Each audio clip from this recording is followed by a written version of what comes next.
a link. It's called Savage Messiah. I couldn't find an ebook of this anywhere, literally anywhere. Kindle, Nook. I found it on Amazon. They have hardcover and paperback, and it's like $100 per book. It was kind of insane, but I will tell you, this is probably one of the most traumatic reads that I've had this year. It's called Savage Messiah. It's written by 2 journalists. Viewer discretion is advised for this book and also this episode. It's just a lot. This case gets very graphic very quickly. There are graphic details of amputations, at-home surgeries, torture, humiliation, necrophilia, essay. Literally think of everything horrible that one human can do to another, and it's in this case. So if you're not in a great headspace, I think it would be best for us to see each other again in a later episode. So go take care of yourself, take a bath, relax. I will see you on Sunday. And also, this might not be the episode to have on in the background if you're eating. So with that being said, let's get into it.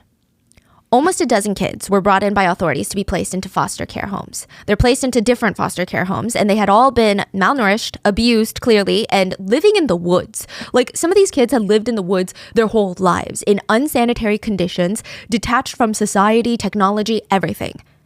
They all had the same dad and different moms. CPS knew. They're like, we're going to have to work very closely with the foster care parents to make sure that the children are adjusting well to normal life. But I don't think anybody really understood how hard that adjustment period was going to be. Immediately upon taking in the kids, CPS starts noting very strange behavior. During the first meal that they had, the kids ate completely with their hands. Soups, mashed potatoes, everything, but not in the way that you would imagine. It's not like they were taught to use their hands to eat certain foods, but like they have never used or seen a utensil before. And the way that they're shoving food into their mouth, it came from a very primitive hunger. They crawled on the floors like animals. That's what was noted, not me saying it. So I'm assuming that it wasn't just like, oh, they're crawling, they don't know how to walk. But I'm sure it was a very specific crawl that must have alarmed the social workers. And when they weren't crawling, these kids would sit there just zoning out. The children were described as zombies. It said they never moved or uttered a sound. There was a 2-year-old, you could put him on a couch filled with toys, and he wouldn't move or make a sound. He would just sit there for hours if you let him.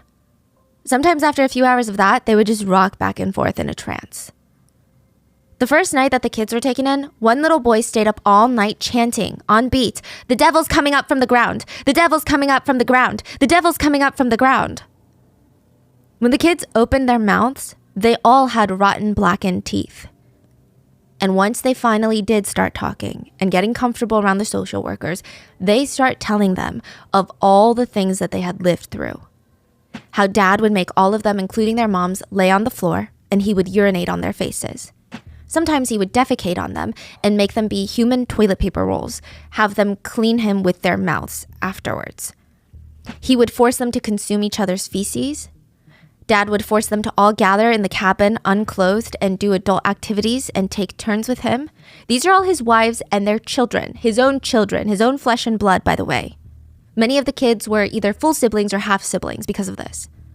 But they were having full-blown illegal parties with everybody involved. The social workers, they brought in a few dolls to ask the children, okay, like, can you set up the scene and show us exactly what happened? One of the kids looked around and said, well, there's not enough dolls.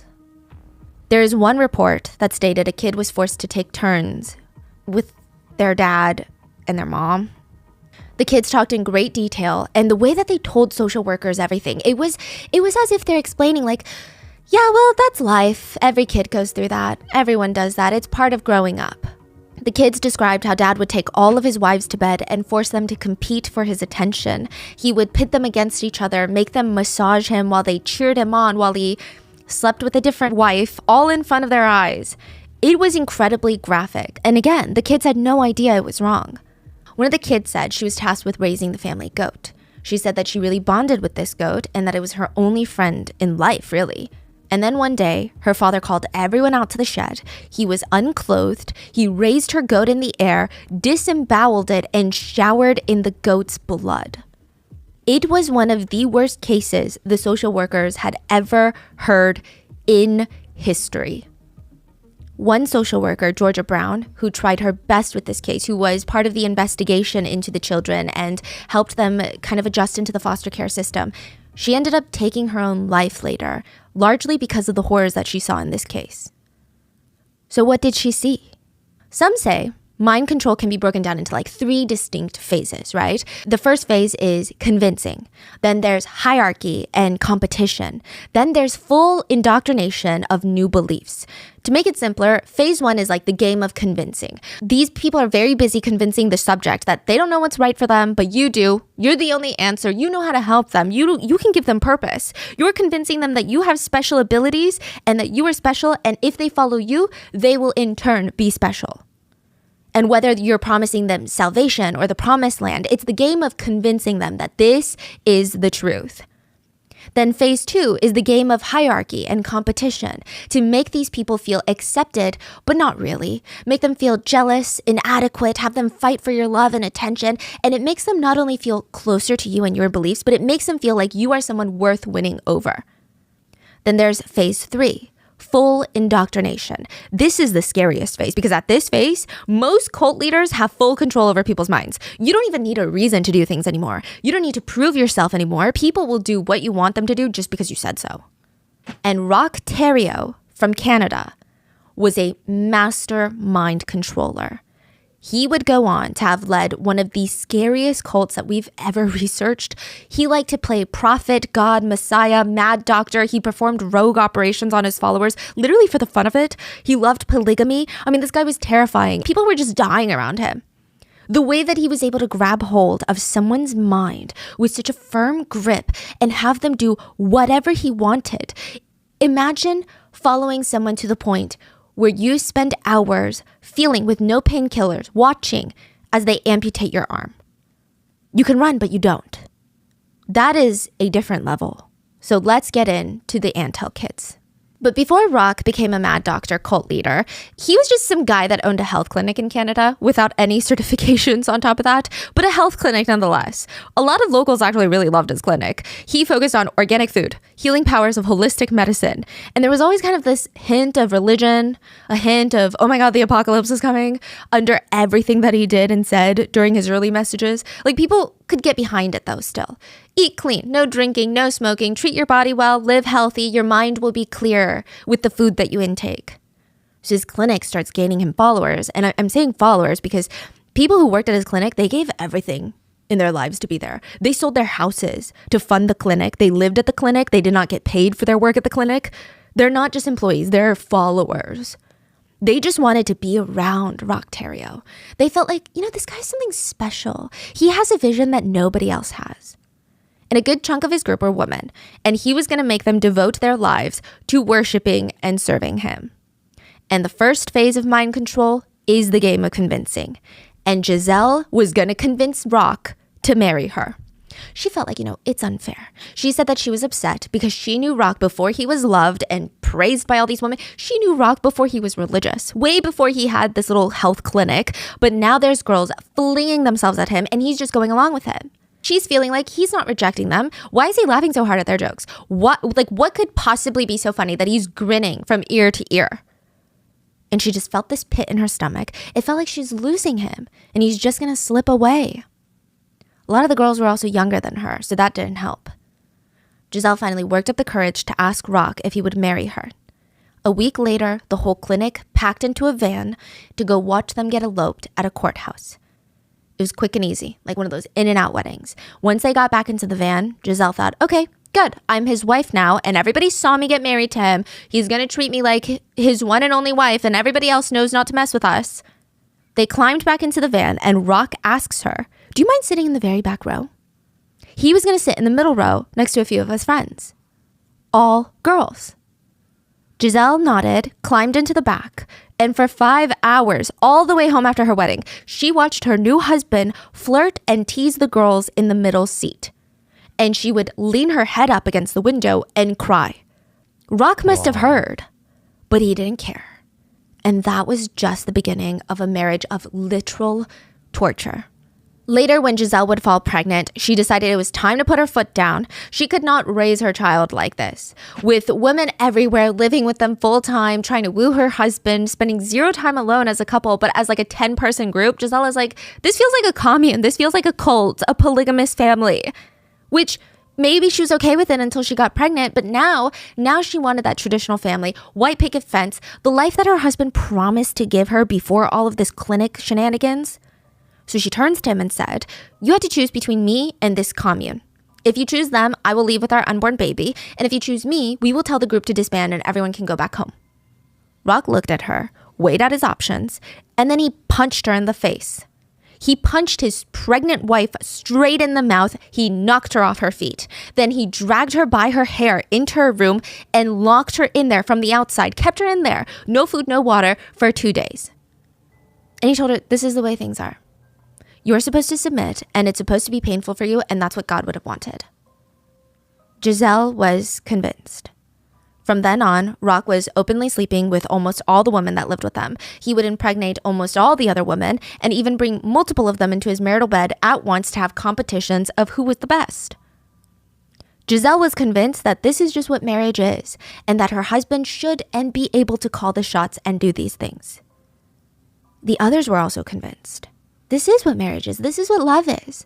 So Rock started having all the employees, if you will, marry each other, even if they barely knew each other, had no attraction to one another. He's like, "You're going to get married this weekend because people think we're weird. People think I'm like a polygamist. So you guys need to all marry each other so we just look like a bunch of couples having fun."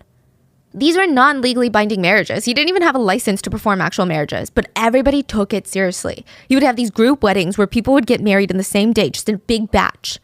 Some of the employees or the members were encouraged to ask their families to come witness, like, "Hey, look how normal my life is." Because, there had been whispers that this clinic was kind of like a cult. Rock wanted to prove everyone wrong. So these family members were invited to the church to join in on the celebrations.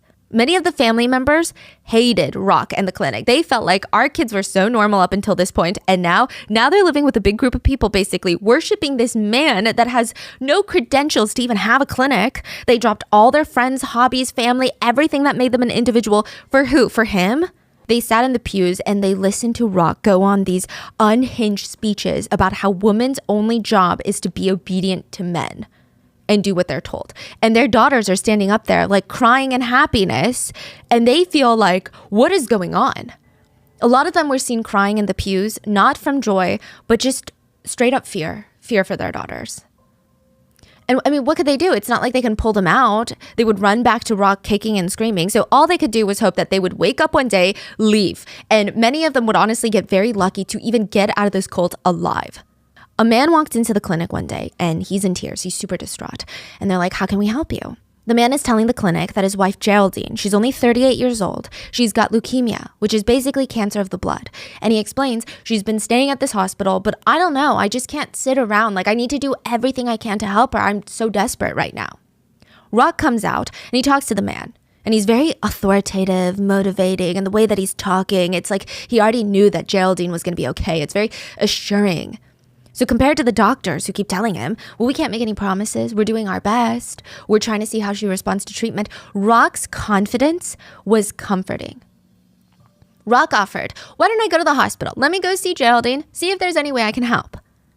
When he walks into that hospital room, he immediately wrinkles his nose in just disgust, like he smells poo-poo, and he starts raging. He whips around and gets into a screaming match with the doctors, accusing them of just wanting to make money and pumping Geraldine full of drugs. He accused every single medical professional in that room, on that floor, of malpractice. So just a reminder, Rock runs a health clinic with 0 certifications or even a degree. But he's throwing out random words that make it sound like he knows what he's talking about, and Geraldine's husband is nodding along with him. Rock turns to him and says, "Even if it's not our clinic, I advise you to get Geraldine out of here if you want her to live. This hospital is doing more damage to her than good. They do not care about your wife. But I do." The husband is moved. He takes his wife out of the hospital, gets her off all the medication prescribed by her doctors, and pays the Healthy Living Clinic to take her in. From this day forward, Rock says, nobody is allowed to visit Geraldine other than her husband. Got it? Everyone's like, "Yes, understood." And he's like, "Not her parents, not her family, and definitely none of those malpractice scam doctors." Rock immediately put Geraldine, a leukemia patient, on a 0 medication, 0 procedure, 0 medical treatment plan. He said that she didn't need any of that, really. She just needed him and organic food and grape juice. That was his treatment plan. Organic food and grape juice. He literally puts that on the chart of a cancer patient. And it went as well as you would imagine. Geraldine is deprived of life-saving treatments for her aggressive cancer, and she would very soon pass away. But this is just another game in his little game of convincing. So one day, Rock walks into the room. Geraldine is in there, and he's alone with her. He notices that she's gone. She's passed. So he walks out of that room, tears in his eyes. Everyone is circling around him, and he tells them this very emotional story. She was slipping away, and I revived her. I brought her back from the dead. I kissed her on the forehead. She was alive again. She was cured, healthy as new, no cancer. But in that exact moment, God came to me and told me, it's time. Let her go. Let Geraldine come to me. And I really didn't want to because, we've all grown fond of Geraldine and we've kind of bonded with her. But I knew that she was better off being by God's side. And when God wants people, he should have them. It was Geraldine's time.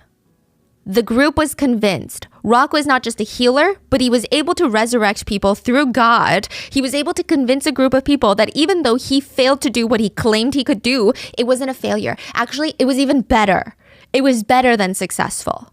It takes a very specific kind of person to be able to not only convince people of something like this, but want to convince people that they're able to resurrect people. Who does that? Who even wants that?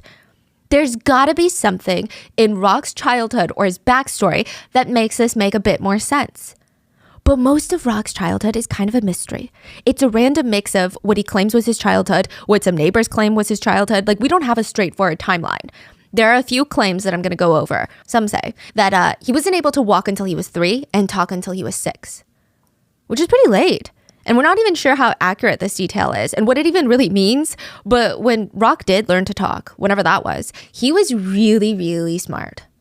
You would have to give it to him. Even if you hate this guy's guts, you would have to admit at that time when he's young that, this guy is intelligent, but in a very specific way. So he's the type of kid that would go read up on a specific topic, right? Then he would go to dinner. Then he would casually force this newfound knowledge into the random conversation. So you're talking about how you were in line at the store for so long, and he would somehow twist and turn this to make this a conversation about the word quantum and how it comes from the Latin word how much, and it reflects the way that quantum models always involve something coming in discrete amounts. And you're just like, how does that have anything to do with what I'm talking about? He didn't seem to have a genuine thirst for knowledge. He just wanted you to know that he was smart. That's all he really cared about. Others that said that they knew him when he was a kid said he was very arrogant and he really liked to pity himself. This guy was a giant crybaby that complained about basically everything. If he had a sore throat, no, he didn't. He had a life-threatening throat cancer disease and he wanted you to treat him as such. He was the ultimate victim to everything in his life. He also lied a few times to his grade school friends about having terminal cancer. So there's that. But apparently, he'd also turn around and say that he had special healing powers and could fix people's broken legs. Rock would also later claim that his dad was super abusive throughout his childhood. This has been disputed by some neighbors. Some have confirmed it, some have disputed it. But his favorite forms of abusing Rock, allegedly, were throwing him down the stairs and locking him in the cellar whenever he was pissed off. He was also apparently the originator of loving sick and twisted games, which Rock is going to love later on. But Rock's dad, allegedly, had this game that he would play with his whole family called Game of Bone, sometimes just called Bone. Premise of the game is simple. I probably wouldn't play it at home though, or anywhere. Rock and his siblings would sit around the kitchen table after dinner, and all of them would have steel-toed work boots on, laced all the way up, and they would kick each other in the shins until eventually all of them tapped out. Rock would say this was his biggest memory growing up, but other neighbors and family friends would deny that ever happened. They said the Terrio parents were as kind as can be and would never make their 8 kids do something like that. They had 8 kids, yeah. The neighbors did notice Rock had some weird tendencies even as a kid. He dropped out of grade school at 7th grade, and he spent most of his time studying the Bible, which he hated. Oh yeah, Rock's dad was part of this ultra-conservative Catholic movement known as the Union of Electors. They're really hardcore. Again, no judgment, but they believe that the teachings of the Roman Catholic Church should be present in every facet of day-to-day life. Even if you're not religious, they wanted it to be embedded even in the financial institutions. They basically said, forget separation of church and state. So they would go around in white hats, door to door, handing out pamphlets. And Rock was out there handing out pamphlets with his dad, and he hated every freaking second of it. And he considered it just suffocating, which is ironic considering how he treats his followers later. But he said, you know what? It's just too much. I'm a teenage boy, and I want to focus on the things that really matter. Girls. Apparently, and unfortunately, girls wanted to focus on him too. Yeah, I know. So to categorize Rock, he's not an overly flirtatious person, but he has these really intense blue eyes. He's got the aura of a natural born leader. That's what people who met him at this stage of life said about him. They said that he had this certain devious look to him, and he always kind of spoke with a slight smirk. It was cocky, but it was somehow charismatic. One person said he had this way of staring hypnotically at you. Like he would make you feel like you have been transported to the center of the universe. Everything outside of that sphere just folded into insignificance. He had that like command a room when they walk in type level of presence. He was definitely a natural born entertainer. Like these are the compliments he was getting at this stage in life. The author of Savage Messiah, who wrote a whole book on this cult, said he would walk into the bar and have people in stitches. He was a prankster. Natural showman, you could say. So by the time he's 21, he's changed his life. He's like, you know what? Forget religion. I'm not doing that. And forget my dad. I'm going to go doing my own thing. He starts exploring different Christian denominations. And then he gets married to his very first wife, 17-year-old Francine Grenier, which is pretty young. And this is really the only normal phase of Rock's life. I don't know if you could call it normal. I mean, it was kind of normal. So they get married. They rent a small apartment in Montreal. And Francine would give birth to 2 sons, Rock Jr. and Francois. Now, Rock would need money to start his growing family. And he starts making these little wood carvings, ornaments, wood sculptures, wood figurines. He starts going to door selling them. They're not the most financially stable, but for a little while, it seems like they're a cute, happy family. Until he starts having these stomach pains. And he's like, oh my God, my stomach hurts. First it was a bellyache. Then it was excruciating pain. And soon he's in a fetal position crying from the pain. He starts throwing up. He's not doing well. They get him checked out at the hospital. He has to undergo multiple different surgeries. Nothing is working. And because of the pain, Rock is a totally different person now. His family said he was unrecognizable, temperamental, argumentative, angry. The surgeries that he went through would actually worsen his condition. He was now diagnosed with dumping syndrome. I've never heard of this. Okay, this is new to me. So dumping syndrome is incredibly rare. It's typically not deadly, but it's an inconvenience and it can be painful and lead to vomiting, nausea, diarrhea. It's when the food moves way too quickly through your stomach and intestines. So after all of his surgeries, Rock develops this fascination with medicine and surgery. He starts buying books and anything that he could find that dealt with human anatomy, which, you know, I guess isn't the worst thing in the world right now, but mixed with his self-pitying personality, he was insufferable to be around. He made dumping syndrome his whole personality. And after his few surgeries, Francine noticed a few weird changes too. Rock was not even a little bit religious anymore. Like when he married Francine, he wasn't as religious as his dad, but he was still a conservative man because that's how he was raised, right? He said that his wife was the prettiest when she would wear these long floor-length dresses that would sweep the floor. But now he's like, get that off and wear this. He wanted her to wear mini skirts that barely covered anything, crop tops, no bra. Like Francine was so uncomfortable. Not only was she raised super conservative, but she's like, you know, what the hell is going on? Where's the husband that I used to know? This is such a sudden shift. During a family gathering, he even asked Francine's conservative parents, hey, you guys got a lot of land in your backyard. Do you mind if I start a nudist cult here? They nearly spit out their drinks, okay? Like, what? But there was no going back. Rock had this newfound obsession with anatomy, sex, and drinking, and everyone thought, okay, maybe it's a phase, like a quarter-life crisis. But then he starts going on these business trips to sell his wood trinkets. He's like, I can't sell them in this town. I gotta go to the next town. And he would come back with no money, no energy, and suddenly no sex drive. Because it was never a work trip. He was just having intense affairs behind Francine's back. He spent most of his time and money on a woman named Giselle LaFrance, and she would be very pivotal to today's case. It was a full-blown affair. He was showering her with gifts, spending money to be with her, making her believe that he was a victim in his marriage. Giselle said that he cried to her, like sobbed actually.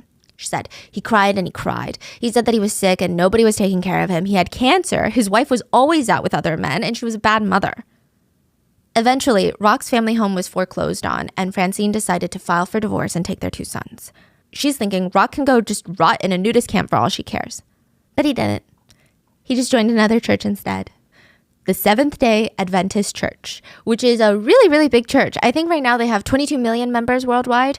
But I do want to clarify, the experience that Rock is going to have with this church is just from his local church. And I have a feeling that it might not be aligned with most of the Seventh-day Adventist churches, you know? So don't let this be the representation of this group of people. But Rock joined because it was different. So there's like two things that he's really intrigued by. First of all, the church focused a lot on the second coming of Christ. And he really loved the Bible's book of Revelations. So Rock loved anything that had to do with the end of the world, a final apocalypse, the battle of good and bad. He was mesmerized by those things. The other aspect was he really liked that SDA heavily emphasized vegetarianism and having a holistic lifestyle. So no smoking, no drinking, limiting processed foods. Rock was in deep. He starts bringing Giselle to these gatherings, forcing her to change her lifestyle out of nowhere. So they quit smoking, quit drinking, eating meat, and all the members of that specific church are so impressed by him. They're like, within a month, this guy has studied everything we already knew. I mean, he knows our teachings probably more than a lot of the members at our own church that have been coming for years. He's so passionate about recruiting other members. Wow. Eventually, within a few months, they have him teaching other members about the word. And at first, it went really well. He's passionate. He's charismatic. But then slowly, the older members of the church would go check up on his lessons, and they would just get like sneak peeks of things. And it was weird. Rock would be in the room and they're thinking, okay, he's probably like teaching them about how processed foods is so bad for the body and mind, body, and soul, that connection, all of that. But Rock is like, women are subhuman. Women must obey men. They are submissive. They are subservient to men. And if they are not, they deserve to be punished.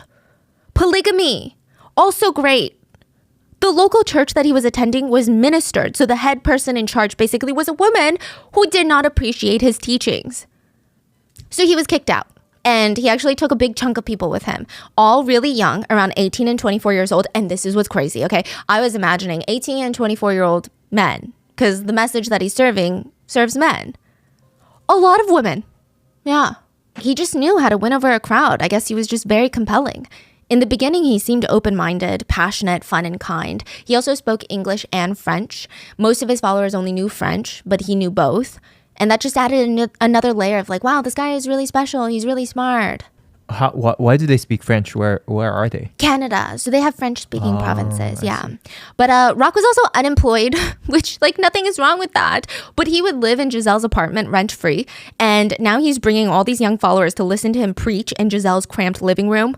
And all these young followers would hang out in her apartment bonding, sitting on the couch. They would spend the night anywhere in the apartment that had a soft surface. It was super uncomfortable for Giselle. But they all just wanted to be around Rock as much as possible.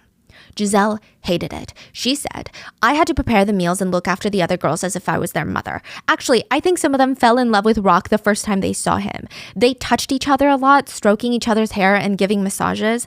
I liked it, but I didn't understand it. It just wasn't the way that things were done in my mother's house. And then they started doing the same things with Rock, caressing him, rubbing his shoulders, and oh boy, that I didn't like. I didn't agree with it at all. I was getting jealous. But I felt sure that he would never sleep with another woman. I mean, Christ, he's trying to be a pastor. He was teaching me about God and submission. And he said if I truly loved God, I would open my door to all the women and try to help them. He would say, Giselle, if you don't help these people, God will remember. So Rock encouraged all of these followers to call him Papi and Giselle Mommy. Yeah. Okay, so Giselle was kind of like the first lady of the house and Rock was the president. They start growing this core group of followers. And once they had about 8 people like full time in this little commune, so they had other people, but they weren't like living at Giselle's apartment full time. 8 people. They decide, let's open up a business, the Healthy Living Clinic. And it was kind of like a rehab, but for cleansing, a retreat, if you will. They had this 5-day program where you would be there eating only organic food, taking alternative supplements and medicine. And there would be these group therapy sessions. A lot of people said you come out feeling renewed. The cult actually had a really good local reputation for people that weren't even religious. They would even host free vegetarian food drives for the sick and unhoused. But nothing in life is for free. Even doing charity work. Work is not free, right? How did they afford to keep the lights on and feed the less fortunate? Several of the members left their families, sold their homes, stole from their families, sold their cars, majority of their worldly possessions just to fund this clinic. One woman even handed her literal child into the foster care system because she was like, I don't think I can take care of my child right now and it's just another mouth to feed for the clinic. Wow. She didn't want the child to burden the group's life goals. What's their life goal? To heal the world. Yeah. But things are very quickly getting weird at this clinic. The group therapy sessions were bogus, but nobody could even feel it at the time. So Rock just loved to hear himself talk, and he would give very questionable or vague advice. He was mainly using these group therapy sessions to understand everybody's weaknesses, insecurities. And outside of that, the clinic started advertising itself as the place to go when you have illnesses, even terminal cancer. They're doing this after they've already basically killed Geraldine, who had leukemia. So they're getting some business here and there, but most of the time, members were going out into debt to try and keep this place open. So Rock convinces them, we should go live off grid. Not that they really had any choices. They're about to get evicted. Some of the members are hesitant. They're like, you know what, but I really like living in the city. I don't think that I want to go live where there's no running water. And that just seems really extreme. This is too much. But Rock says, I really didn't want to have to tell you guys, but I saw something. He's like, okay, fine, I'll tell you. The other day, I went out into the woods for a meditative stroll to be with God, and I saw this white light peeking out from the clouds, and there was this voice that was carried by the wind, and the voice told me, the end of the world is coming. And I saw a glimpse, visions of violent storms. There will be hail the size of boulders, earthquakes, thundering, lightning, and the ground that I was standing on was sacred land. I have no doubt that this is the voice of God reaching out to me and warning me. The world is going to end, and we have 6 months until February. Christ will be back, and the apocalypse will happen. But we have been handpicked by God to be saved. As long as we live off-grid in the isolated woods, the only way to survive is to relocate to the sacred land and live under my guidance. 3 days after Rock's little vision, the group started exploring the base of a mountain that they would call the Eternal Mountain. This is not the real name of the mountain, but this is just what they call it because I guess it sounds biblical. But this place was as off-grid as it gets. They would have to hike for 2 days just to get this spot at the base of the mountains, and they chose it because it's next to this mini body of water that they would need to use for water, and literally they're at the bottom of a mountain in the woods. There's no trail, and all they had in the beginning were tents. It took them a full week to transport all their belongings and all their tools from the base of the mountain to where they needed to be. From there, the commune started building these very basic, very primitive cabins, unhygienic conditions. Like, it's just intense. It's just a logwood cabin. They worked 17 hours a day just to get these cabins up. They didn't even bring much food or water because they were so isolated. They were barely getting any sleep. And of course, Rock is contributing zero, nothing to the work. The only thing that he's doing is inconveniencing his followers by making them hike 2 days into the town to grab him junk food. Do we know how many people were there? And At this point, there was probably like 20. Oh, At the wow. height, there was like 40. Wow. Yeah. And are they mostly women or? I would say in the beginning it was more half, and then slowly it becomes more women, and then slowly it becomes majority children because they just keep reproducing so quickly. Now, his whole clinic, his whole belief system in the beginning was based off healthy living and no processed foods, but that went out the window. Somehow he convinced them that he would need to eat Doritos and fried chicken for the love of God, literally for the love of God. And this man's love for junk food was unparalleled. I mean, they really did not have a lot of money. The whole reason that they're moving into the mountains is not for the second coming, let's be real. It's because Rock knows that they're out of money and they need to live off the land somehow. But the man loves his Lucky Charms, his Cheetos. He tells Gabrielle, this is one of the girls in the group, that's going to be very important. She was a nurse before this. Gabrielle, go sleep with the local supermarket owners so that we can get free junk food. He's basically trafficking her for a bag of chips and a few beers. If any of the members complained or took too long of a break, he would confiscate their food and water for the rest of the day. And Claude, one of the male members, said, we were always hungry, always hoping that we'd get a fair share for supper, so we tried not to disobey him. Food was constantly on our minds. And this is part of the game of convincing. First, you convince them of this special mission that you have, this crazy vision, and then you deprive them of basic human rights. And when you're deprived of food, water, shelter, these things, you can't even logically think about, wait a minute, I don't think the second coming is coming. Instead, you're thinking, when's my next meal? But even Rock was in a bad mood, okay? He wanted that cabin fast. And so he was just coming down on these people. If they were not working as hard as he thought they should, he would say, why would you need to eat if you're not working that hard? He also had this genius idea This is a guy who owns a health clinic. This is a guy that's going to play mad doctor in a second. He had this genius idea of feeding everybody salt. The idea being if they have a lot of salt in their system, they won't sweat as much, and he doesn't like when they sweat, which this is false, okay? You actually sweat more when you consume a lot of salt.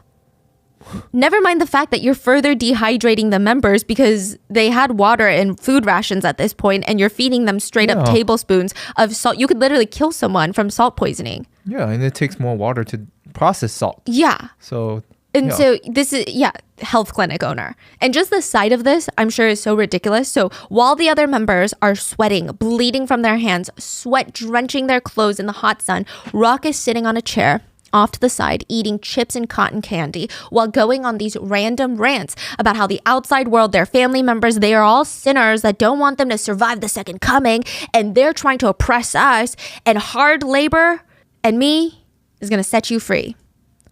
Sometimes after a really, really long day of work, he would make everybody squat on the dirt floor and listen to his nonsensical sermons. He was increasing his drinking more and more now that they were isolated. So his sermons, they didn't even make sense at this point. Back at Giselle's apartment, at least they made sense. And now they don't.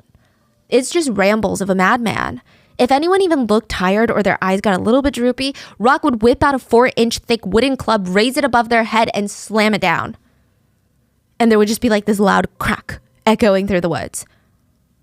But the members were convinced that he was doing this for their own good.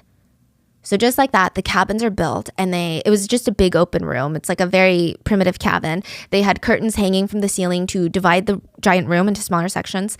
The cult members, they start wearing homemade matching uniforms, dark green ankle-length tunics for the women, beige tunics for the men. None of them were allowed underwear. And the whole purpose of the uniforms, Rock said, was to show equality within the group. But Rock is going to wear something different, okay? So Rock is like, I'm going to wear a dark brown tunic made of nicer material that has gold embroidery on it. And he convinces the group to start calling him Moses instead of Rock.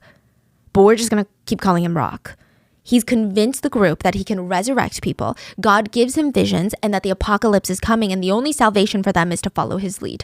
And so now we enter into phase 2 of the mind control, the hierarchy.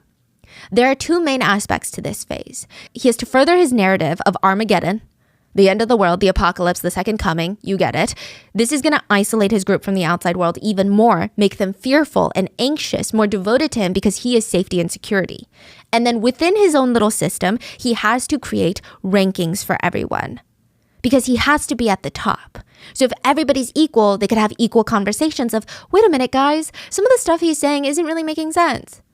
But if they're constantly in a state of trying to up and get ahead of each other in the hierarchy, they're going to be jealous of each other. They want to fight for his attention and praise. It gives them a mission to do better within the group, to rank higher, and he starts doing that. He starts giving everyone new names, biblical names, which is interesting because Rock at this point had basically abandoned the Bible. Like he's picking and choosing which parts serve his message the best and disregarding everything else as basically fake news.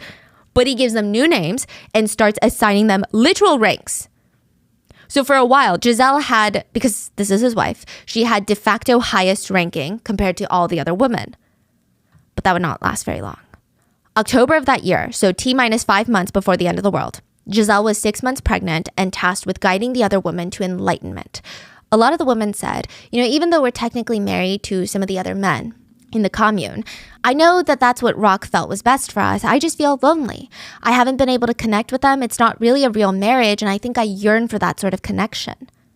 So Giselle goes to her husband and is like, we gotta help these girls. They're so lost and they feel so empty. And so Rock is like, okay, I'll help them by sleeping with them. Giselle found out that while everybody was out working, including herself when she's 6 months pregnant, Rock and another girl named Nicole were in the cabin doing it.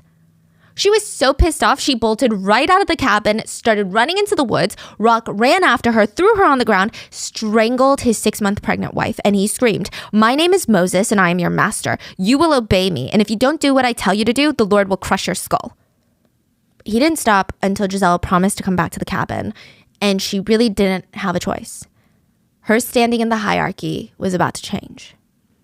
Rock started impregnating all the other women, and they were just in constant states of pregnancy. Sources vary on how many children Rock ultimately had, but it's generally accepted to be somewhere between 26 and 30 kids.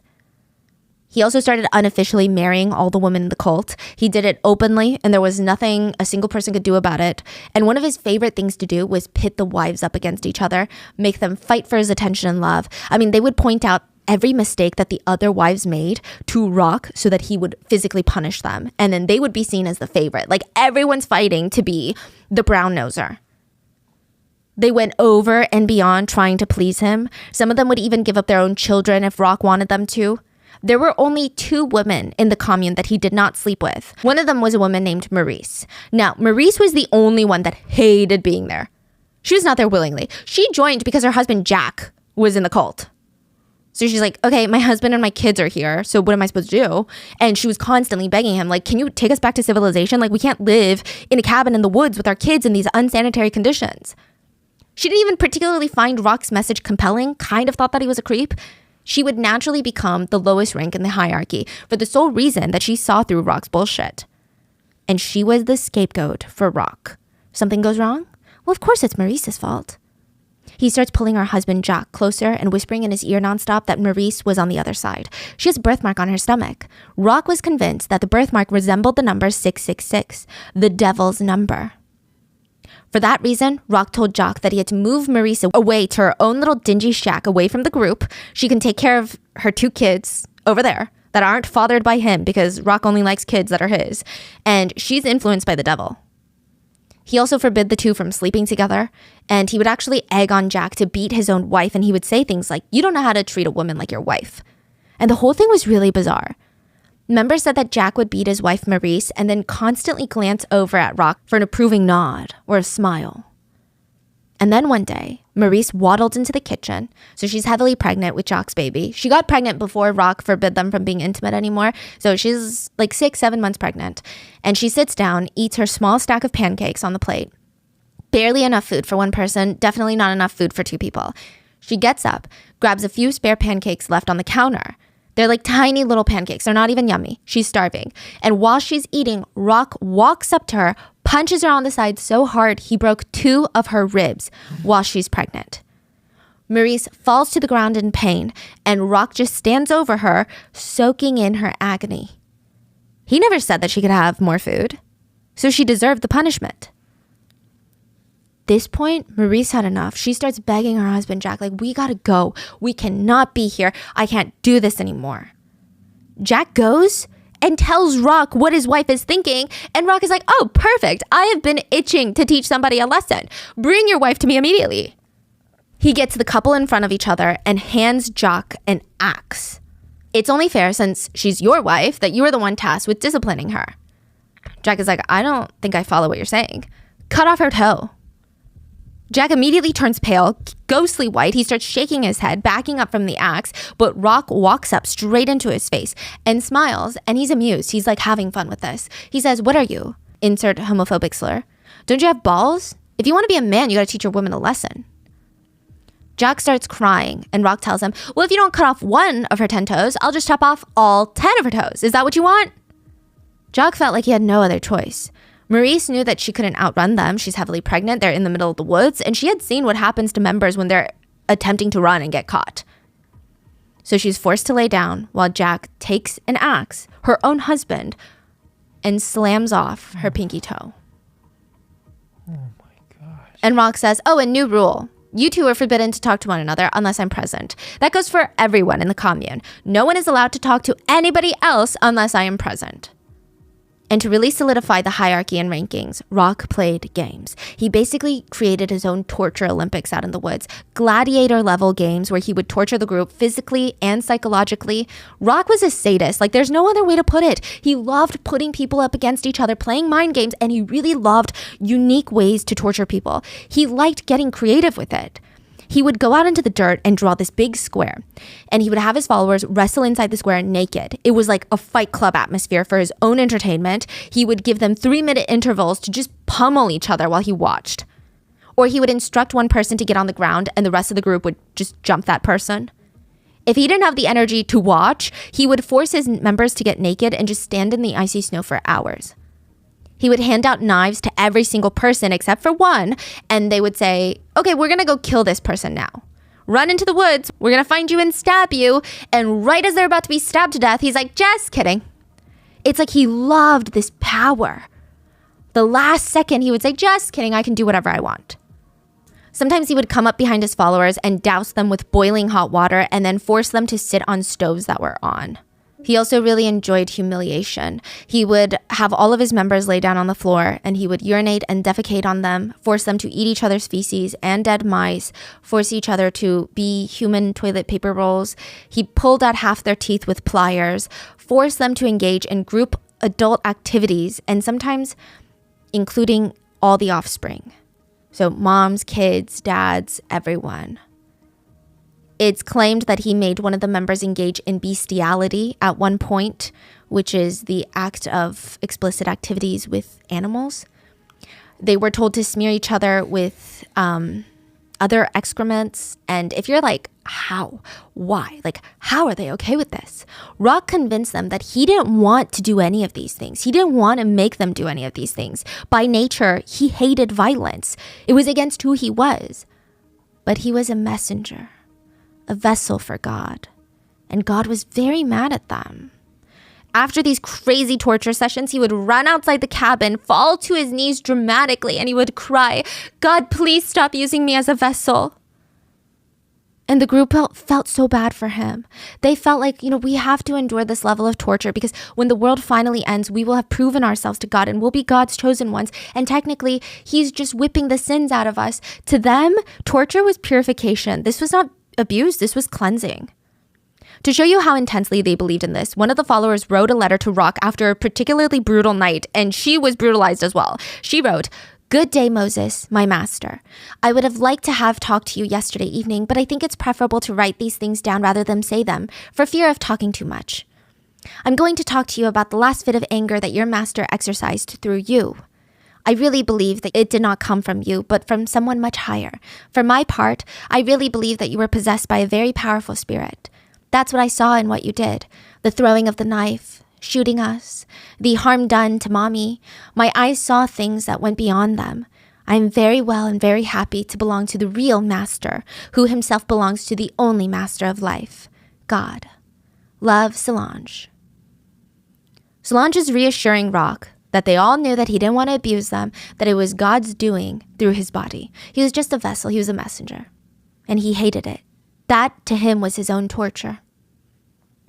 Everyone was walking on eggshells around Rock. They didn't know what was going to set him off, what he was okay with.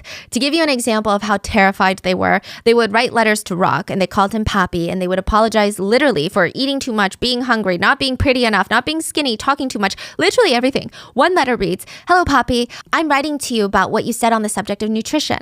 It is very true that I nibble, a damnable fault that I will never again repeat. I ask that you forgive me. If it is stealing, I did not realize. It is my fault that causes my plumpness. I do not want to be a fat and plump servant that is too ugly next to the man that you are.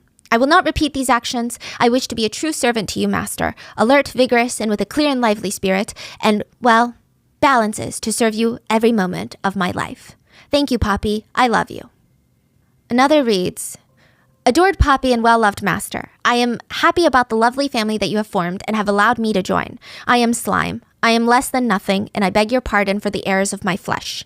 I love you, Papi, and I will love you eternally. Another one would read, Dear Papi, I feel happiness belonging to you. I thank the Eternal for giving you the breath of life. You never make mistakes. If you were not here, where would I be? I laugh because I love you. I cry because I love you. All my joy is to be forever close to you and give you what you desire. Another, My master, my king, you are the most handsome, the greatest, the best loved of the kings of my heart. And these were written to Rock after he murdered a child.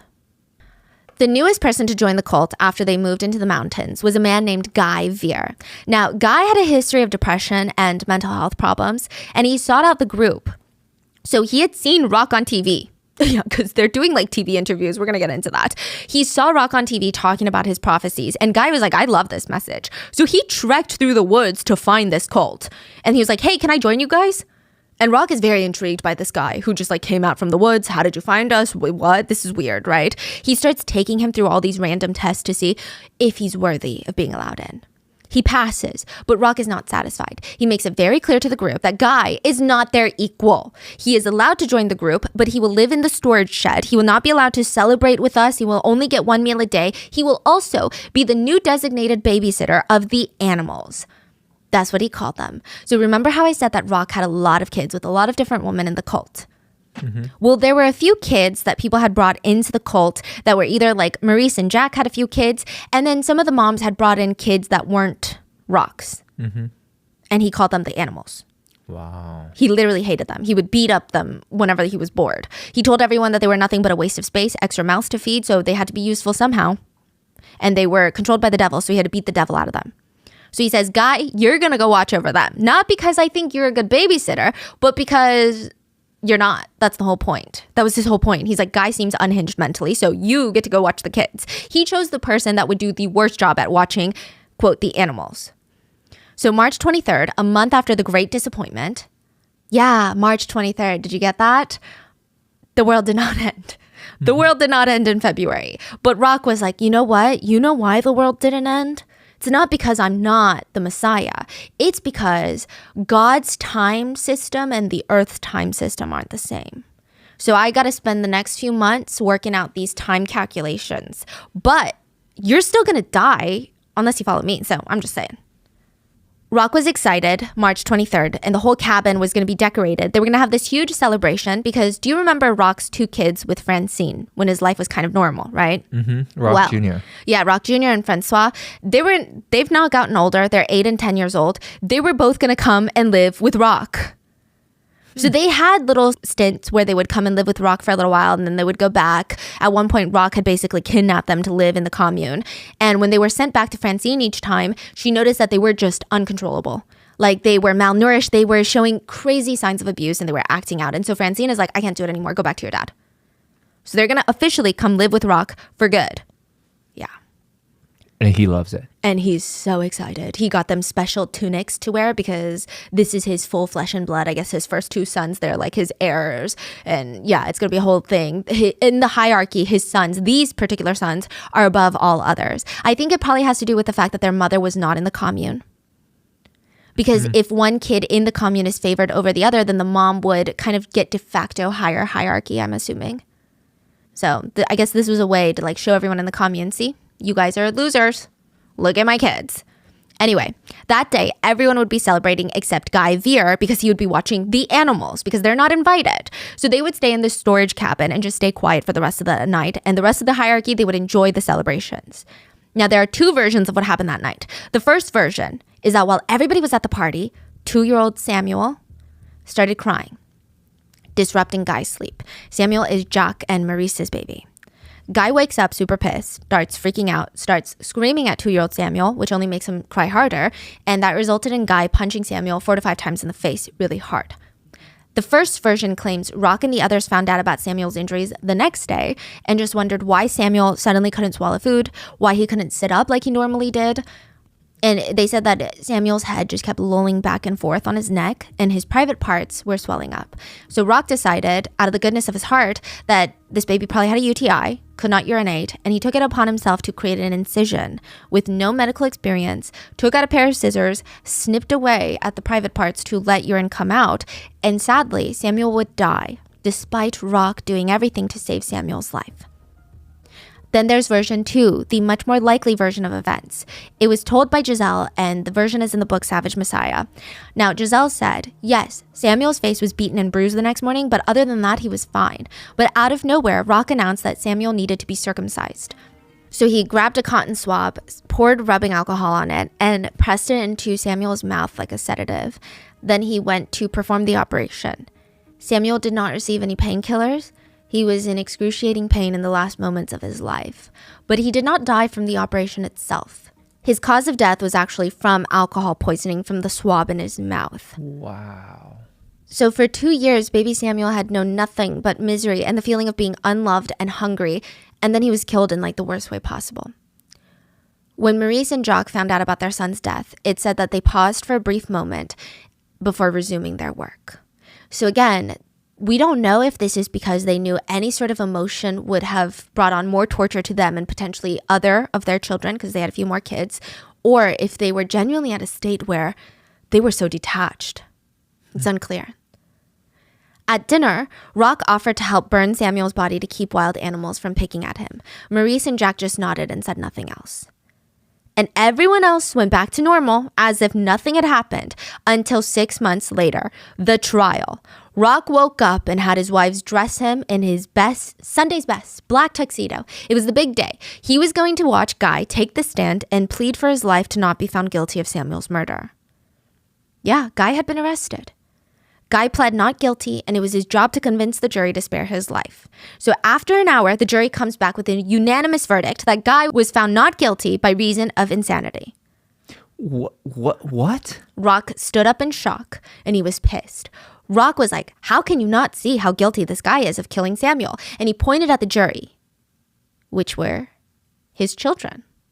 And then he pointed at the prosecutor, Giselle. And then the coroner, Gabrielle. This guy is having mock trial. And he screamed, not good enough. He must be castrated. The jury went back to vote on the punishment of castration. They came back 7-3 in favor of castration. All the people that just voted for not guilty by reason of insanity, now with Rock's urging, they were out for blood, literally. So Rock turned around and it said that he was able to turn on his charm and sympathy like that. He walks over to Guy and he tells him so nicely, remember all the headaches that you were complaining about? The guy's like, yeah. Well, that's from your excessive love and passion for self-fulfillment, if you will. It's also why you're having respiratory issues. They're all connected. Rock was encouraging him to get castrated, almost building this new vision for Guy. He's saying, right now, you're the bottom of the barrel. You are basically a slave in the hierarchy. But if you're castrated, you would still be kind of a slave, but more of like a eunuch. And that's better than being a slave. Marginally better, right? So eunuchs typically are castrated servants, and they are a bit more trusted by rulers to not have strong private interest. Basically, you have no family. You probably won't be king because everyone knows that you're a eunuch. You don't have romantic ties typically, so how can you betray the king? That's a very casual gist of it, but Rock is like, think about it. You could be a eunuch, and it's going to be better for you. Guy is hesitant, but Rock takes that as a yes. He hands him a piece of paper to write, I consent to being castrated, and has him sign it. Yeah, okay. Guy signs it, and Rock has him lay down on the kitchen table. Gabrielle, get the tools. The tools are an elastic band, a razor blade, a magnifying glass, and a pair of tweezers along with rubbing alcohol. Rock ties up Guy's parts with elastic and just slices everything off. And it's not even a clean slice, it's like a back and forth slice. Wraps it in a Kleenex, and walks off. Guy is in so much pain. He was forced to do salt water compresses every 20 minutes to make sure it didn't get infected. And he never complained about another headache ever again. He survived. Yeah. Wow. So at this point, Geraldine, the patient with leukemia, had died. Another member who had MS also ended up dying. This was earlier on. And now Samuel is dead, baby Samuel, and Guy has been castrated. Like, there's a lot going on in this group. And you would think that if this is how they're living out in the woods, it would be in their best interest to just keep quiet and not make any noise, right? But Rock was interviewed by Radio Canada one day. And this is around the time of the Jonestown massacre. So a lot of people are on edge about cults and how deadly they can be. And the minute the police catch wind of this little commune in the mountains, they're watching them like hawks. But there's really nothing they can do about it because technically they're not breaking any laws. So after the radio interview, the police are able to bring in Rock and one of his followers, Claude, for psychological evaluations. This interview was enough proof for the police to be like, we don't know if this person is unhinged. So by law, we can have them evaluated. The psychologist said Rock has mystical delusions that could point to schizophrenia, but he is not a current danger to society or himself. So legally, they cannot keep him involuntarily. It is not a crime to have mystical delusions. So the police are just forced to let him run back into the woods, like the little freaking menace that he is. There were other small reports made to the police about the group. Rock would fail to pay businesses for goods and services. Some of the group's family members called the police to request wellness checks, but the police couldn't really do much. Like, they needed a very strong reason to raid the place. And they got it when Rock went on another radio show. So, like, think of a cult leader just, like, doing pod interviews nonstop. Like, what? And in the interview, he's going on and on about his prophecies and how the world is ending. And the police are like, okay, now we can raid Eternal Mountain. He's talking about the world ending. He's not even just talking about how they're living off grid. 10 police officers and a helicopter barge into Eternal Mountain. And this part is really sad. Parents of some of the cult members were flown in via police helicopters to convince their children to leave the cult, to come back home. But they were met with a cold shoulder. One of the moms of one of the members was actually sprayed with bear spray, which is worse than pepper spray. Wow. Yeah, like they had been brainwashed to the point of genuinely hating their own families. The place was raided. Rock was arrested for obstruction of justice. He went through another psych evaluation where doctors had mixed diagnoses of his mental health. One doctor said, yeah, this guy has schizophrenia for sure. And then another doctor was like, this man is a nice person and society is so judgmental.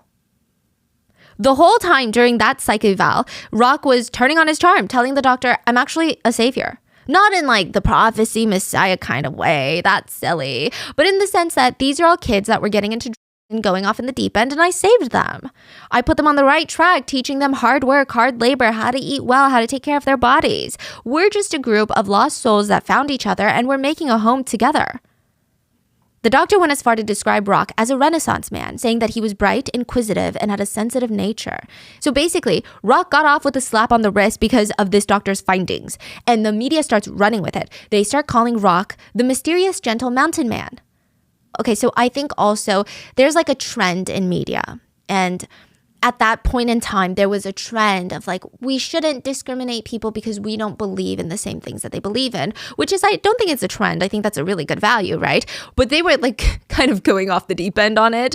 They were like, the man is being discriminated against because he doesn't fit into societal norms. He and his group just want to be one with nature. And technically, aren't we all brainwashed to a degree? Aren't we all living in this disgusting, brainwashed, capitalistic world where everything is about mass production and technology, and they are so misunderstood? It's crazy. But around this time, the Eternal Mountain, or they called them on the media, the Holy Mountain family, became a bit of a tourist attraction. People liked their quaint log cabins and medieval-looking tunics, so every single day about 75 to 100 tourists would try to hike into the mountains to find them and just watch them from afar. What? Like they were circus animals. Oh my God. Yeah. But that's not to say that everybody just loved the cult and couldn't get enough. There were a lot of skeptics, including one journalist by the name of Debbie Villica. She said that she trekked through the woods to try and get an interview with the commune. And when she got closer, they started shooting at her in the woods. So she was like, stop shooting. She finally emerges from the thick woods and she sees all of Rock's wives just super pissed off at her. And this is fascinating because most sources describe Rock's wives as being very weak and timid, mild-mannered. And while I can agree with their assessment, it's fascinating how much they're willing to do for Rock. So when the reporters get there, they see them as a threat to Rock. So they become really nasty, angry, just mean. And they keep yelling at her like Rock is going to be upset. Now, Debbie had come with another reporter and they end up feeling like, we got to do something about this, right? They burst into one of the cabins where all the kids are. There's like 12 small kids. And Debbie was so freaked out. She said there's 12 pairs of eyes just staring at her and none of them felt human. Like it's dead silent. Not a single kid is moving, talking, fidgeting. And there's infants in this group. It was weird. They were so still, it was odd. Before Debbie could interview the moms or ask questions, Rock comes in through the door and offers to give Debbie a tour. And it just all felt like a show, Debbie said. His way of speaking was just so philosophical, using all these grand metaphors.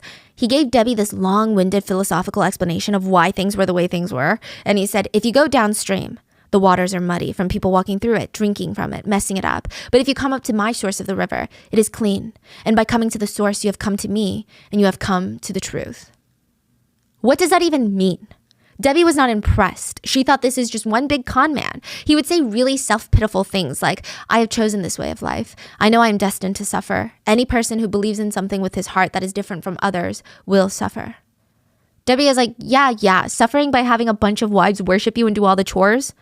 So she asks, and the truth is you need to have multiple wives in order to be the source of the truth? These are not conventional marriages. The women love me and I them, and the babies, they are a result of our strong love for one another. During interviews, Rock would do this thing where he would sit on one of those rocking chairs and he would have one of his 1 bajillion kids hop onto his lap and say, I love children. He would say this, that's alarming when people say, I love children. I'm like, no, you don't. Or you do for a weird reason, because it's just like a very odd thing to state. Like, I love children. Sir, you're in a cult. That's what we're investigating you for.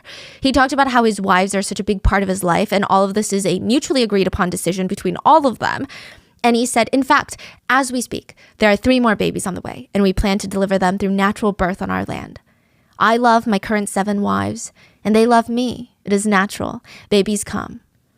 There was also an 8-year-old that lived on the commune, and she was not, I believe she was Maurice's daughter, right? So she's 8, she's not Rock's daughter, and Rock briefly talked about how he was going to marry her eventually. And the journalist asked, like, at what age? And he just smiled. And a lot of the interviews, not just with Debbie, but later with other reporters too, most of them were done in English. None of Rock's wives knew English. They had no clue what was being said about them, and the whole vibe was just very unsettling. Debbie did not believe a single word that he said. There was not much anyone could do about it until Guy escaped. Guy is the one that was castrated, that was involved in Samuel's death.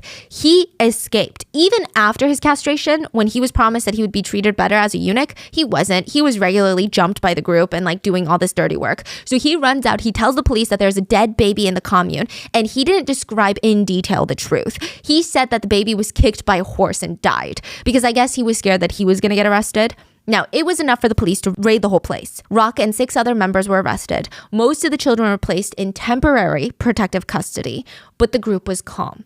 They showed the authorities the paper that Guy signed consenting to castration, and they all had the same story. Samuel was assaulted by Guy, and that's how he died.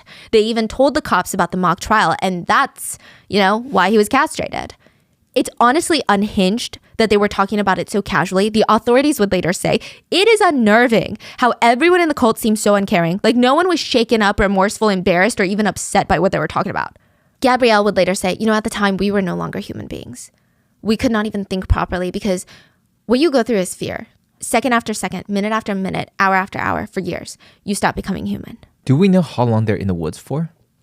Yeah, for years. Yeah.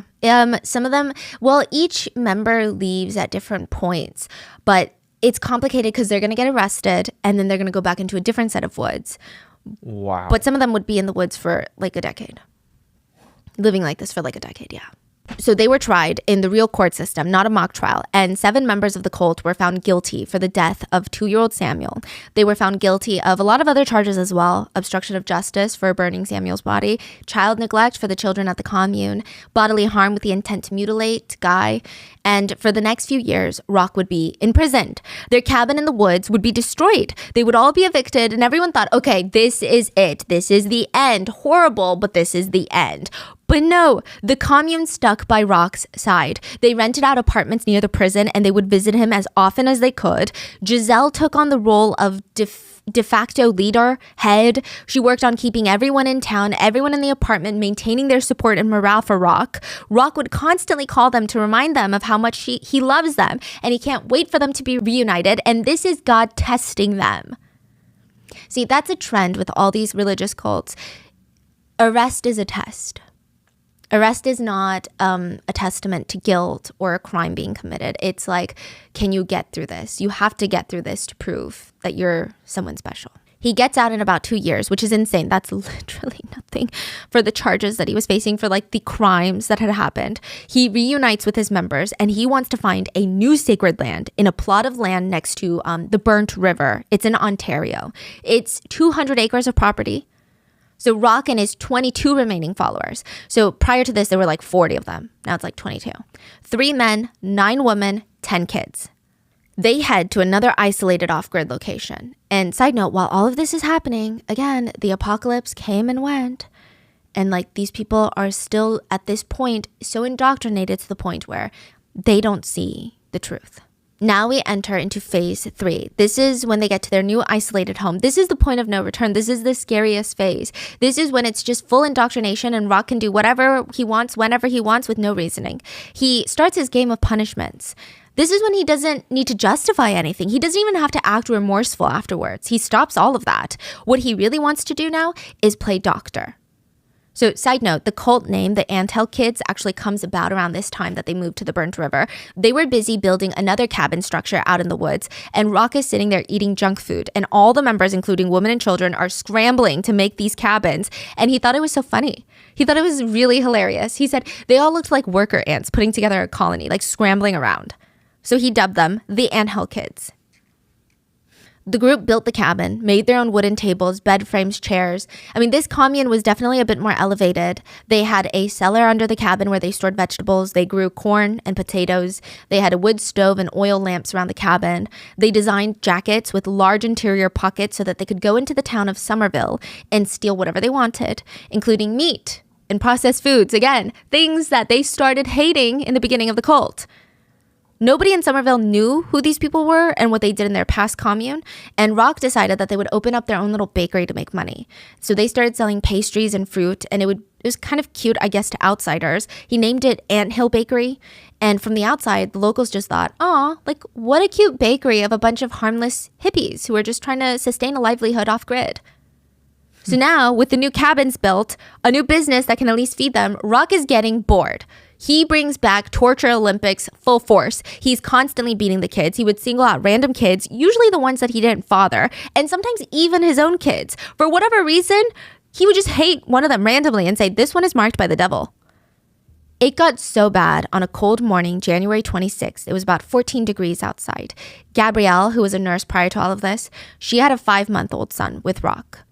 Rock hated him, called him an evil child, the mark of the devil. He would constantly beat him, saying he was beating the devil out of him. So Gabrielle, to spare him from a life of torture and pain, decided to lay him in a wheelbarrow and leave him outside in the freezing cold. He died from the cold.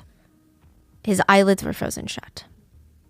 Rock was also essaying the kids. I mean, essay in this cult was rampant. It was really, really bad. I guess Gabrielle genuinely thought that she was saving her kid from a life of torture. Rock was absolutely brutal with the kids. When he was drunk, he would just grab his own babies, hold them over open fire. He wouldn't even be staring at the baby. He would stare at their mothers, his wives' faces. And he thought it was hilarious the way that they would cry and beg him to not hurt their own child, but to hurt each other's child. Really pitting them up against one another. Other times he would pick the kids up, press them up against a tree, nail their clothes to that tree and tell the other members to pelt them with stones or torture them by stabbing them like next to the tree bark. So they're not getting stabbed, but it's psychologically very damaging.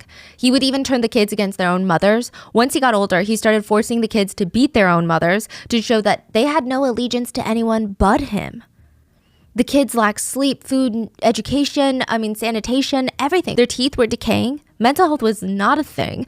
They were not doing well at all. So this is, the kids that he liked. Imagine what he did to the kids he didn't like. So remember Maurice, this is Jack's wife, the one who cut off her pinky toe. She decides, I can't do this anymore. She had been alienated from her own husband for a year now. I think that she realized that he's not coming back to her. So she leaves. Rock only agreed to let her leave without killing her if she left her eldest daughter to marry him. And so she stayed behind to be Rock's next wife, and Maurice fled the cabin. She took 2 of her younger kids with her. She was finally free after 8 years of being there, and she would spend months recovering before finding the courage to go to the police. But by then, it would be too late. Another person would die, and an arm would be amputated. So Rock felt like he's losing control of this group. He starts lashing out even more. He, for whatever reason, woke up one day super angry at Claude, forced him to wear an elastic band around his private parts, like triple tied. Claude was forced to sleep with it on, and because of the severe lack of blood flow, it caused permanent damage to his private parts. By the morning, one of his parts was swollen to the size of an orange. Rock then cut it open, dug his fingers around in there, found the infected orange-sized part of his private parts, and physically removed it, like ripped it out of him. He then cauterized the wound with a hot iron, basically closed the wound shut with a hot iron, and he just felt this thrill, this genuine excitement of surgery. He loved surgery. He then proudly lifted the private part in the air and told his oldest son to go put it in his trophy shed. This is when the 2 oldest sons with Francine decided to leave for good. And now, with his sons leaving, he's even more stressed out, okay? So for whatever reason, not that there ever is a reason to be violent with another person, but at this point, he really doesn't even try justifying his actions. He just wants to hurt more people. He throws a hunting knife at Giselle, his wife. It penetrates her thigh, gives her a gash on her leg that's 3 inches deep. There is blood dripping down her leg, and when he wakes up from his little nap, because right after doing this, he drank his beer and rolled over, fell asleep. When he wakes up, Giselle's leg is completely swollen, and he's so excited because this is another chance to play surgeon. He walks up to her, presses up against her leg, causing the wound to burst open again because it had clotted itself. And he starts pouring cups of hot steaming water into the injury, effectively cooking her flesh. He started poking into her injury with a hot iron. And she said when he did his doctor work, he was just like a butcher. He was very rough with his patients, and the pain was so unbearable. The pain was so intense. I couldn't stop screaming. I passed out twice, and when I came to, I felt like I couldn't even recognize the people around me. I felt like I was in a concentration camp. In a week, the wound would grow infected, and this is when Rock is like, okay, I got to do something about this infection. He gathers salt and olive oil and starts massaging inside the wound for 2 hours with salt and olive oil. Yeah. Eventually, the wound would heal painfully and slowly, and Giselle would use that as a chance to run. But she still came back. She said that she was so scared she ran to a women's shelter. At one point, she ran to her brother's house, but ultimately, she believed that this is where she belonged, and this is what God would want for her. So Rock kept going. He picked up a torch, held it up against Josie, another one of his wives. She had severe burns on her back that would never heal, and they were bubbling and boiling. Then one of his other wives, Nicole, gave birth to their child. And that day, the day that she gave birth, he put the torch up to her stomach, completely burning her. Nicole was heavily victimized every time she was pregnant. The torch happened during her most recent pregnancy, but prior to that, when she was 3 months pregnant, he beat her so hard she lost her baby. He also aimed a gun at Nicole, shot her in the shoulder. In a fit of anger, he also kicked his other wife, Giselle, with steel-toed boots, broke her ribs. Other times, he would beat his members with an axe or just walk up to them, grab a fistful of hair, and he wouldn't stop pulling until he ripped out a whole, chunk of their scalp. Cloud got a big clunk of that violence. He was one of the few men left. And so Rock broke every single one of his toes, one by hand. So it took a while, and it wasn't a clean break. He took broken glass to slice up his arm up and down. He used a plier to pull out 11 of Cloud's teeth, forced Cloud to sit on a chair, and grabbed a sledgehammer and forced his wife to shatter his knees. He dangled Cloud from the ceiling and would have just left him there for hours. And at one point, he would have the wives stand under him and pluck out every single bit of body hair one by one until he was bald, by hand. He beat one of Cloud's favorite horses to death and then ordered Cloud to burn the animal's body. He pointed a gun at Cloud and shot him. Meanwhile, Gabrielle and Giselle, they were tortured. He would use pliers to squeeze their chest until they bled. One time, Rock placed Gabrielle's hand between lock pliers and squeezed until it broke.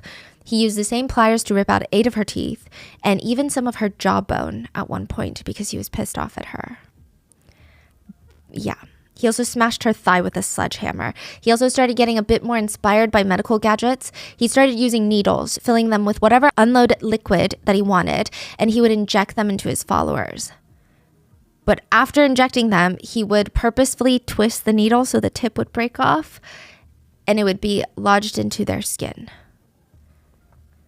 He started using torches to burn his wife's private parts and chest. He forced one member to use wire cutters to slice off Gabrielle's left pinky.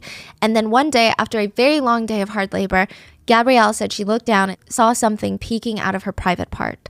She realized that her uterus had prolapsed, which means an internal body organ is now bulging outside.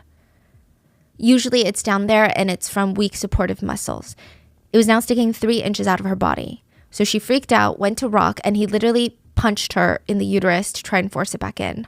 When that didn't work, he used a string to tie it around her uterus to try and pull it out. But when that didn't work, he just stuck a wooden cone up there so it basically would work like a bottle cap and keep everything in. He broke another wife's cheekbone when she was 6 months pregnant. He would punch members in the neck until they passed out. And then one day, 32-year-old Solange, arguably Rock's favorite wife, woke up one day for an ache in her stomach. It could have been a number of things since they were starved and malnourished, but Rock was adamant that it was a liver issue, and the only way to be fixed is if he operated. He popped open some beers, chugged them, and then had his other wives dress him in this red velvet robe and a thin gold crown. He got everyone to gather around, laid Solange down on the table, started choking her, not for the operation, literally just because he wanted to. So it wasn't so that he could knock her out or anything, just choked her for a little bit before, and then paused to put on jewelry. Then he looked down at his wife and said, "Are you ready? I'm going to treat you tonight." So she's unclothed on the table. He tries to forcibly give her an enema, which is a medical procedure where you take a tube and insert it down there to help you get rid of any poop, like to basically wash it out, flushing it out of your system. And it utilizes salt water, but he decided to use a combination of water, oil, and molasses. So think like honey, which is arguably the worst thing to use in an enema.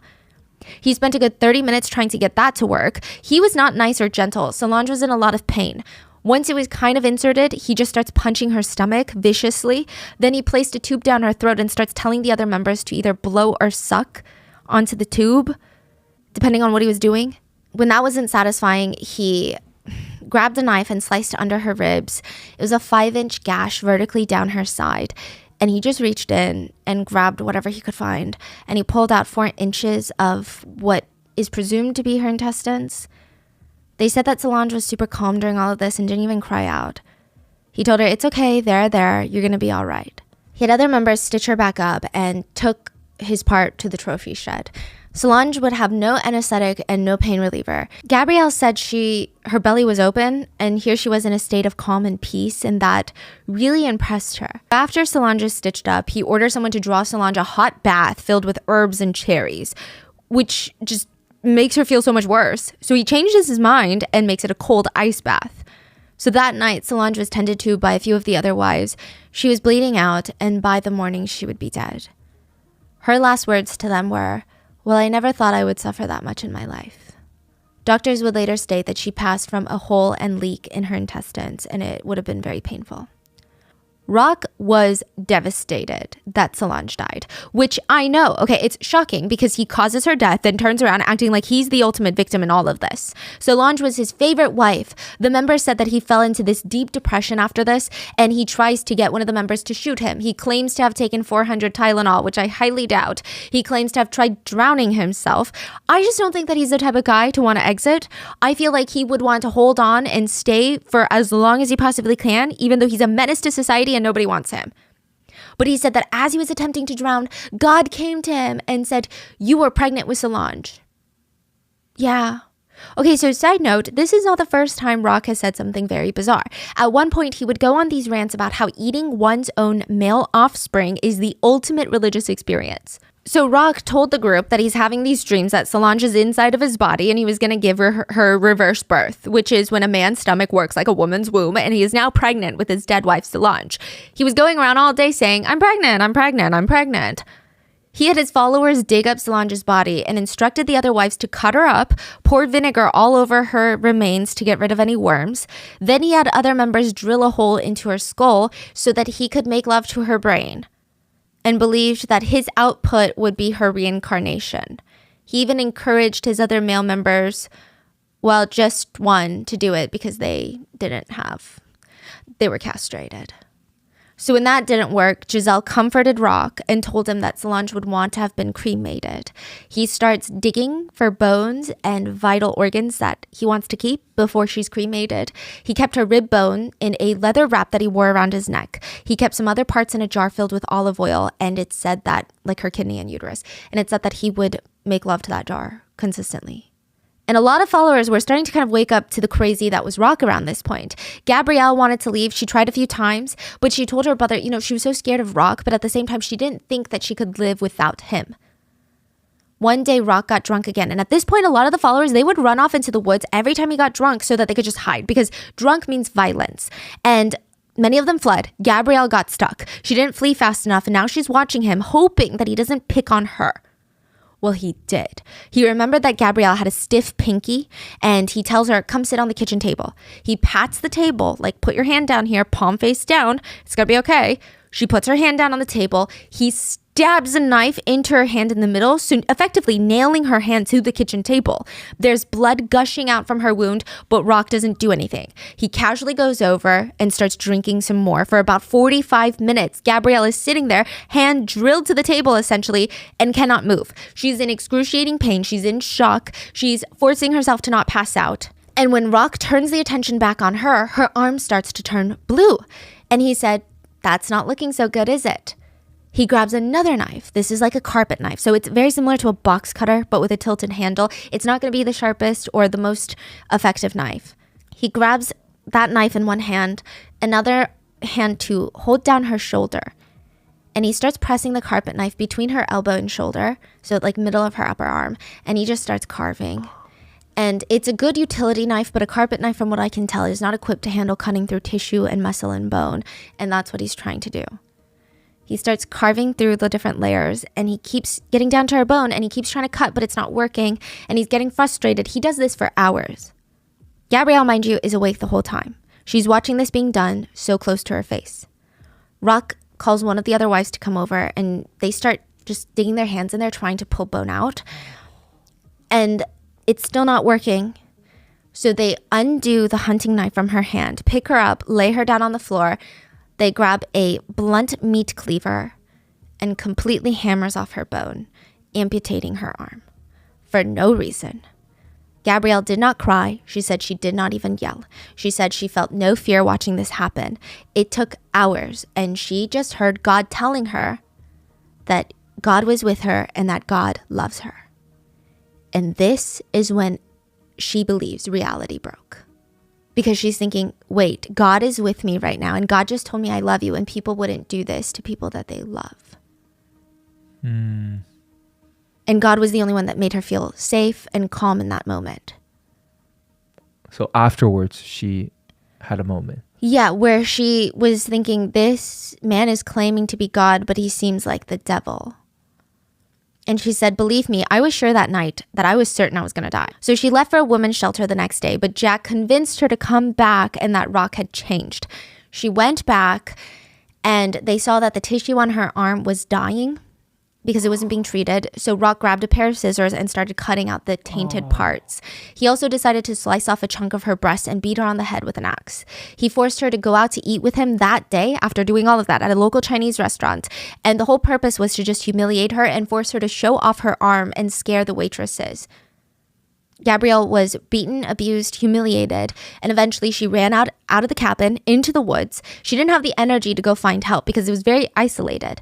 She just laid in the bushes for 2 days in pain, and the only reason she went back to the cabin was she realized insects had laid eggs in her brain, like her head injury. She walked back to the cabin, and Rock was drunk again. He heated up a torch, took a metal plate till it was blazing hot, and pressed it up against Gabrielle's arm, where he amputated her.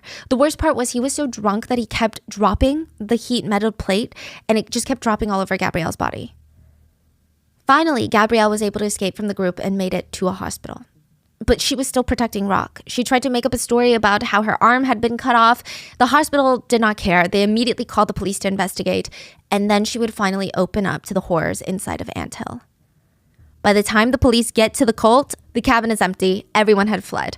It took 6 weeks to finally locate Rock. He was arrested the same day that Giselle told authorities about Solange's death. Rock and fellow members pled guilty to all charges against them regarding Gabrielle's amputation. Rock went to trial for the second-degree murder of Solange. He pled guilty and received life in prison, but he would be eligible for parole within 6 years. What? Which he would never get.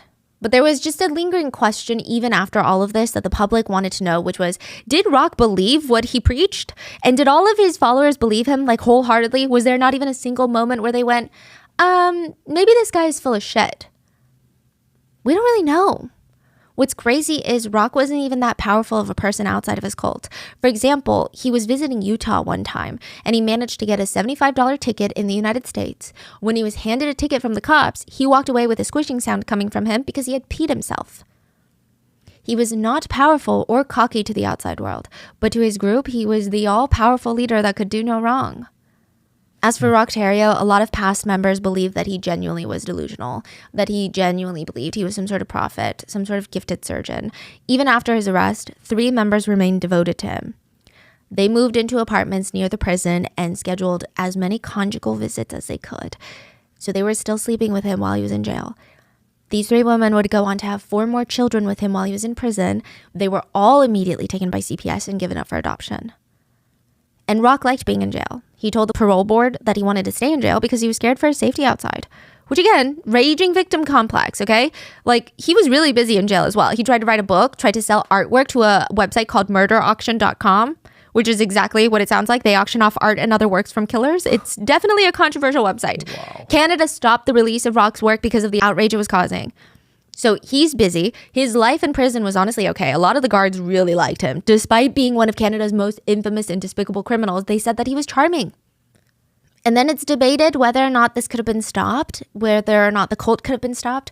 We don't know, you know? I think that the media at the time was also in a phase where they were praising anything that was different.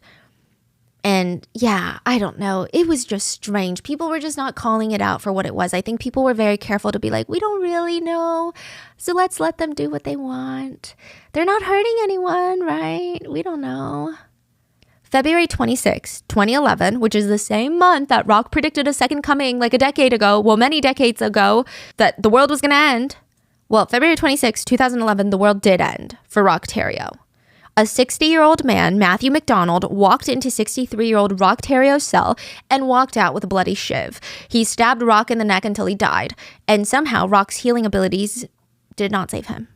Matthew walked straight up to a guard, handed him the bloody shiv, and said, "The piece of shit is down on the range. Here's the knife. I've sliced him up." Matthew was already a convicted killer. He killed a taxi driver. He was sentenced to life in prison, and he had another record. So he wasn't getting out. So I guess he just thought, why not kill Rock? Well, but why? So there are a lot of people that praise Matthew for this because afterwards he said he killed Rock because he was sick of hearing everything that he had done to women and children. So he figured, why not just take him out? Also, on top of that, he just found him extremely annoying. Yeah. I mean, even in prison, there's hierarchies, right? So I feel like these days, we know what happened with Jonestown. We know what happened with Manson. But Rock Terrio is one of the lesser known cult leaders. But his impact on Canada was huge. His sons, I mean, just if he had 40 members, think of all the people that are family members or relatives or friends with these 40 members. The impact was wide.